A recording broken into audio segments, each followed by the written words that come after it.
President Joe Biden announced that he will not be running for reelection, ending his campaign bid, and has endorsed Vice President Kamala Harris.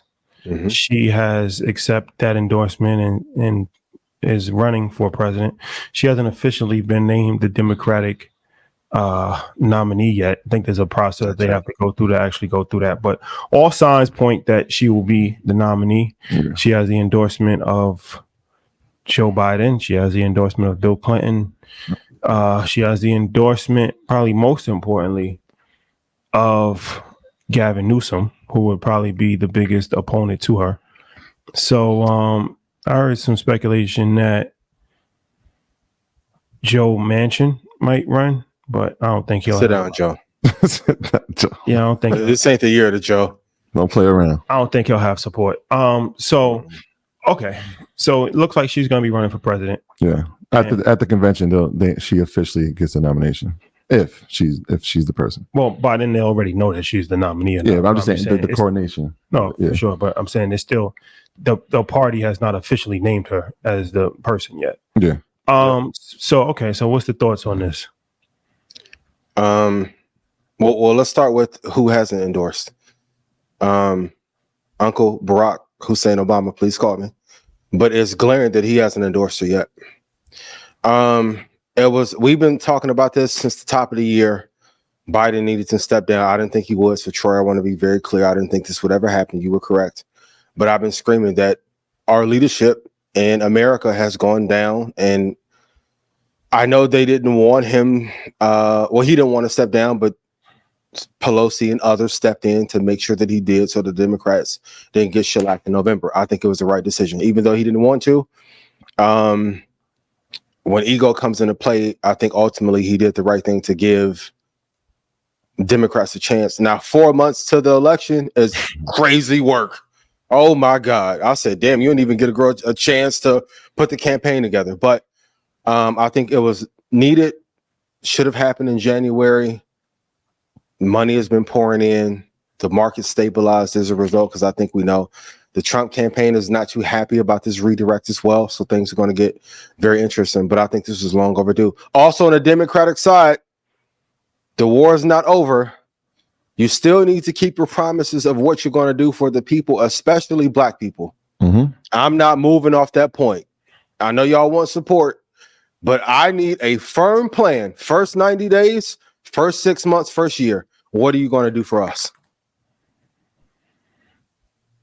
I think you bring up some interesting points. As we got further, it almost seemed like unlikely. Although I agree, I thought he should have stepped down.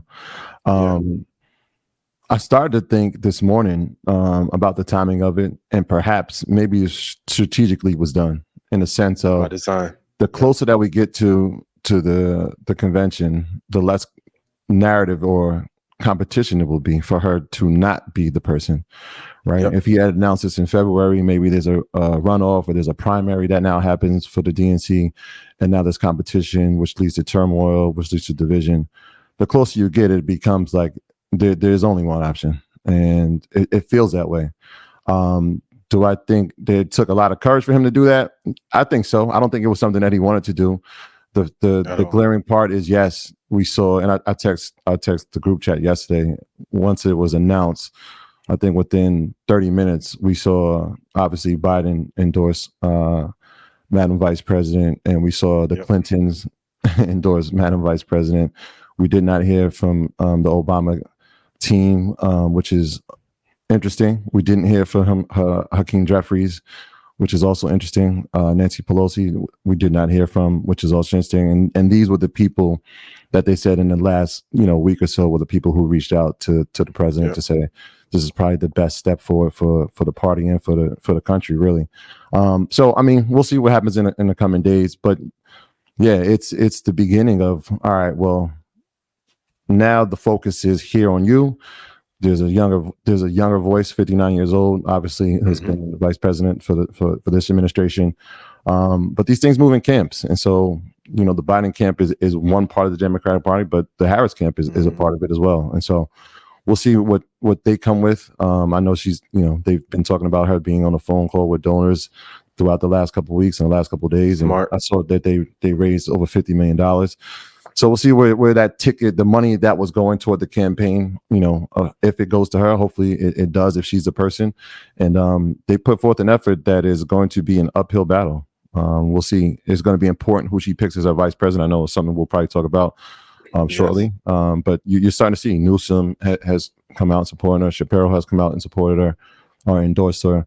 So we'll see, right? Because that Westmore, these type of names could bring excitement, which could get people out to vote. So we'll see. Rashad, you're the political chess master. What do you think?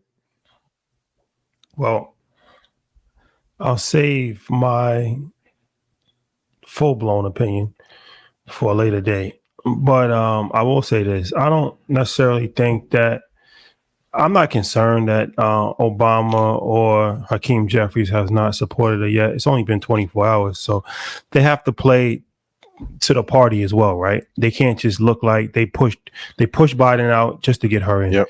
They have to make it seem like everybody's going to get a chance. Everybody's voice is going to be heard.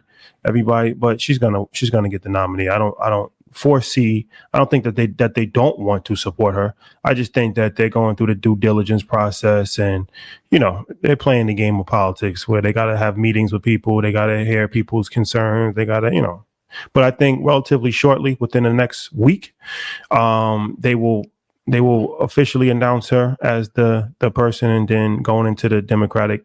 I don't think it'll be like up for grabs going into the convention. I don't see that happening. I think that she will have a clear path going into the convention. Agree. I think that she is very competent. Of course, it's an uphill battle for sure. Trump was already ahead, and I think he was going to maintain that lead or probably even, gain a little bit. But that doesn't necessarily mean that it's impossible. Is it an uphill battle? Yes. Mm-hmm. Is it impossible? No, it's not impossible. I think she has to, make sure that she rallies up the base, Black women, but Black men also. The Latino vote, very important. The women, white women, very important. Very important. White men, that's not going to happen. But, if she can rally support, especially for white women, that's important in these battleground states. And she can put together a new message very quickly and get herself out there very quickly. She only has a couple of months to kind of rebrand this whole situation. Mm-hmm. I think that she at least has a shot at winning. If there's an odds, I think Trump likes his odds at this point in time. But I think that if they do a debate, she has a shot to, catch him off guard or catch him in different moments. I would assume she would be more quicker on her feet than Joe Biden, who's 82 years old, in a debate. So it'll be interesting to see how this plays out. But I think the market has factored in a Trump victory. I think they already factored Absolutely. I think they factored in a Trump victory months ago.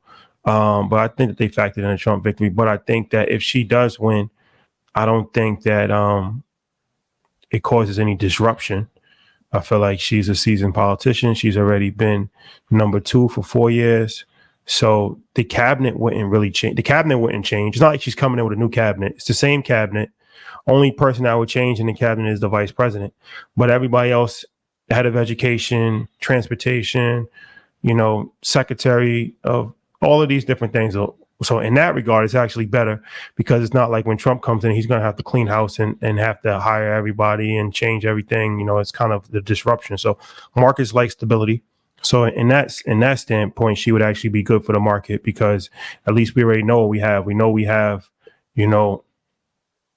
a stable hand right now. So if she continues, then it would be the same thing, right? When we wouldn't have a drastic 180 complete turnaround. So I think that it's going to be interesting. It's unprecedented. Mm-hmm. There's only been one president ever to not seek reelection after he has completed his first term, and I think that was like 60 years ago. Lyndon B. Johnson. Before our lifetime, and we've never seen a president that was in the middle of a campaign and just dropped out. 3 months before the election. I don't know if that's ever happened before. Yeah. So, but I will say this. Did say that he did not have a chance of winning months ago, right? He did say that. I think that this could have been done earlier, but hey, maybe the later the better, because they don't really have time to, launch full-fledged attacks and all of that. Like even Obama, like if you watch Obama's career, he didn't follow the traditional path to run for president. He got in Senate quickly, and then 2 years after he became a senator, he announced that he's running for president. And his theory was that the longer he was going to wait, the harder it was going to be. He just needed to just catch it real quick. Like, he didn't have time to be a seasoned politician, and then people, just start hating and they levy attacks. He was still an anomaly because nobody really knew who he was. Like, and people use that against him because they're like, he has no experience, but that actually helped him because that short window accelerated him. So maybe this short window is actually more beneficial for her instead of running for a whole entire year where you get exhausted and you got to go through the nonsense. Maybe just,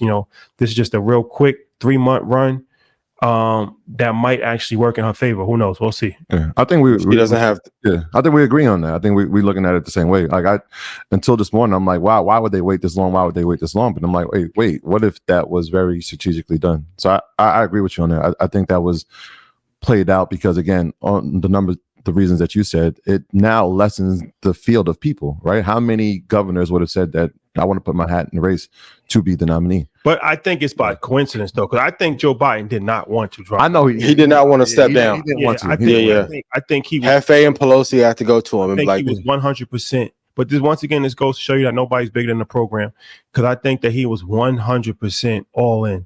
But money talks. And when, the funding dried up, Netflix and all of the George Clooney, when hundreds of millions of dollars start to be being withdrawn or withheld, then you got to go. Even the president, nobody's bigger. And that's a lesson. Nobody's bigger than the program. I don't care if you're a star basketball player or a rapper or the president. You said it's not true? Well, he wasn't, for sure. Who's bigger than the program? The person who made the program. Who made the program? If are we gonna be honest, or are we gonna be like, cool? Give me an example. I'm not saying you're wrong. I'm just interested to know. Barry's bigger than the program. Barry made him step down. Barry who? Barry, the Barry. No. Obama. Barry and that Barry? You talking about the Barry from Chicago? Obama. There's no Ian. You know better than he's not bigger than the program. You know better. You of all people know, and I love and respect. You know that Obama is not bigger than the program. You know that. He made the boy step down. You know he's not bigger than the program. He advised him. And he got advised. Yeah. He got advised to advise. Yeah. Like, that. Let's not even go down that path. Let's not go. Right. How about this? I will ask this. LeBron James bigger than the program. No, he's not. The person who made that program. If Michael Jordan wasn't bigger than the program, nobody's bigger than the Bulls been in the shit in shambles ever since. But they showed him that he wasn't bigger than the program, right? Yeah. They still making money. They still billionaires. The final dance wasn't supposed to be the final dance. He's not bigger than the program. Not bigger than the program. He wanted to play. We're moving on.